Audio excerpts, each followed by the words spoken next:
Olá, tudo bem? Então vamos fazer a correção das páginas 15, 16 e 17 do livro didático de vocês de literatura, tá? Então abram aí o livro de vocês. Então na página 15, letra A, faz referência ao poema Versos escritos numa taça feita de crânio. Então na letra A pergunta: na primeira estrofe o eu lírico afirma existir uma diferença entre a fronte, face e o crânio. Que diferença é essa? A diferença é que a face, ela consegue transmitir expressões, principalmente de tristeza, que é o que ele está sentindo aqui no momento, tá? Então, a face, ela tem essa característica de transmitir emoções. Já o crânio não transmite nada, é uma estrutura fixa, dura e não faz mais nada, é morto. Enquanto a face, não, tá? Na segunda estrofe, há uma tensão entre a vida e a morte. Que termos presentes nesse trecho do poema podem ser associados a cada um desses estados? Então, a vida é o ritual de beber, né? Porque quando a gente fala, eu vou beber água, a água é vida. Então, tudo que a gente consome faz uma referência à vida, porque a gente precisa consumir alimentos e bebidas para a gente se manter vivo, né? Então, o que traz a vida é o ritual de beber.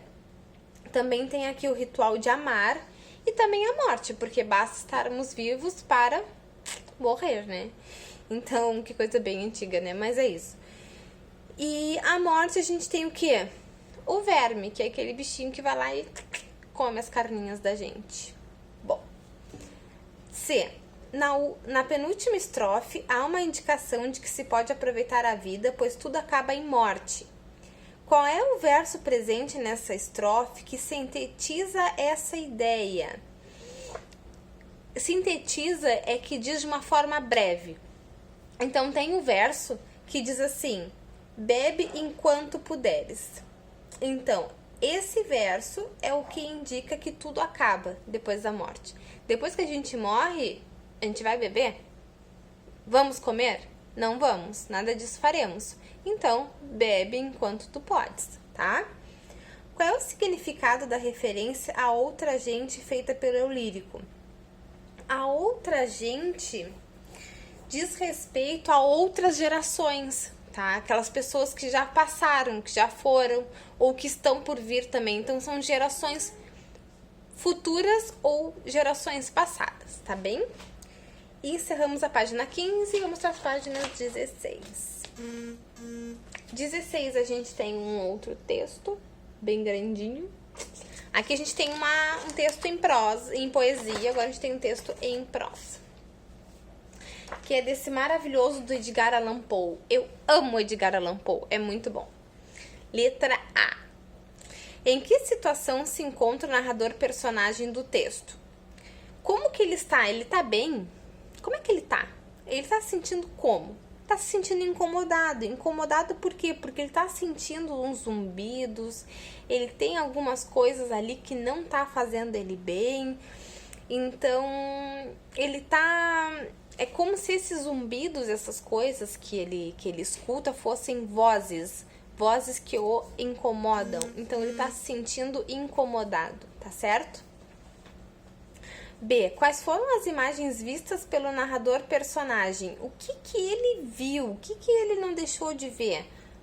O que foi? Bom, nas paredes tinha algo que cobriam essas paredes. E o que cobria essas paredes com essa luminosidade que dessa época não era assim uma coisa muito boa? Manchas negras. Então, vamos supor assim, olha, tu não tem luz na tua casa, tu vai acender uma vela, né? Naquela época se acendia lampiões. Então, o que aparece nas paredes? Manchas negras, que são o quê? Sombras. Só que aqui nesse poema não é a sombra dele que ele tá vendo. Ele já tá escutando um zumbido, uma coisa estranha, e aí aparecem essas sombras na parede, então ele chama de manchas negras. Então existe uma mancha negra que ele não sabe de que natureza é, e isso também acaba tirando ele desse estado de espírito leve, digamos assim, traz um teor pesado. O modo como é narrado o texto sugere ao leitor que sentimento e que sensação. Isso é um pouco pessoal de vocês, né? Mas eu espero que vocês não tenham ficado alegres. Não é um texto que traz felicidade, é um texto que traz um teor pesado, assim, de apreensão, de mistério, de terror, assim, né? Se vocês não ficaram alegres, eu já tô feliz. Não ficaram, porque eu já vi as respostas de vocês. Bueno, D. O texto lido pode ser classificado como uma narrativa de suspense. Quais elementos relacionados a esse gênero podem ser notados nessa narrativa? Esse aqui é completamente pessoal de vocês, mas quando ele começa a escutar os zumbidos, ele não sabe o que é. Quando ele vê essas manchas negras, ele também não sabe o que é. Tudo isso traz um teor de suspense, que a gente fica, o que vai acontecer, o que vai acontecer, o que vai acontecer. Então, traz um suspense, tá?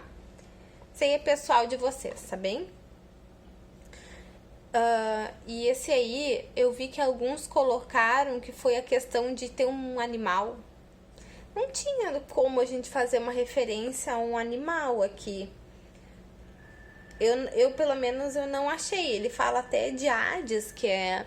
Hades é o inferno na mitologia, né? Então, eu não vi, assim, que podia ser um animal, alguma coisa, tá?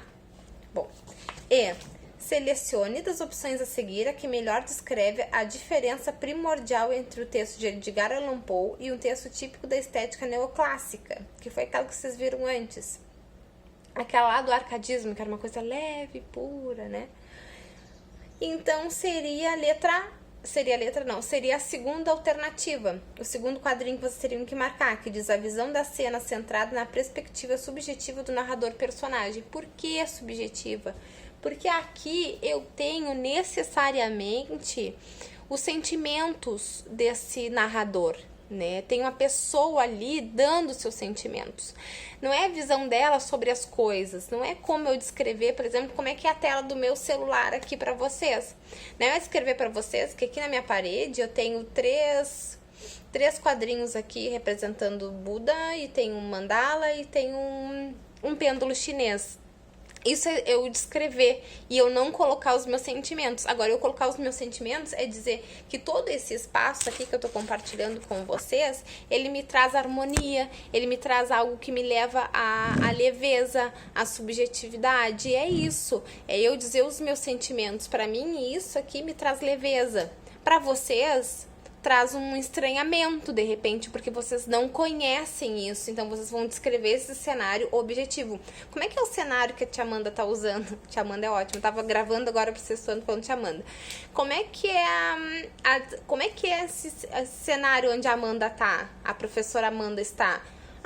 Tem uma característica mística, meio estranho, não sei, não conheço. Então, para vocês pode gerar um estranhamento e vocês vão descrever isso com subjetividade. Objetividade, sem sentimentos. Agora, se vocês gostam, vocês vão usar os sentimentos de vocês. Se vocês não gostam, se vocês nunca não tem nenhum tipo de afinidade com isso aqui, vocês vão falar com os sentimentos de vocês que vocês não gostam, tá? Queridos, eu acho que é isso. Não, encerrei essas 3 páginas, né? Uma era só de texto, mas enfim, era uma página que tinha ali para computar. E aí vocês já têm a resposta disso. E aí, quanto à avaliação 1 de vocês, eu vou mandar individualmente, tá? Tá me dando um trabalhão, tem que estar corrigindo, porque eu pedi bastante linha pra vocês, que eu queria que vocês explorassem bem a escrita. Mas vai dar tudo certo, tá? Beijo pra vocês, se cuidem.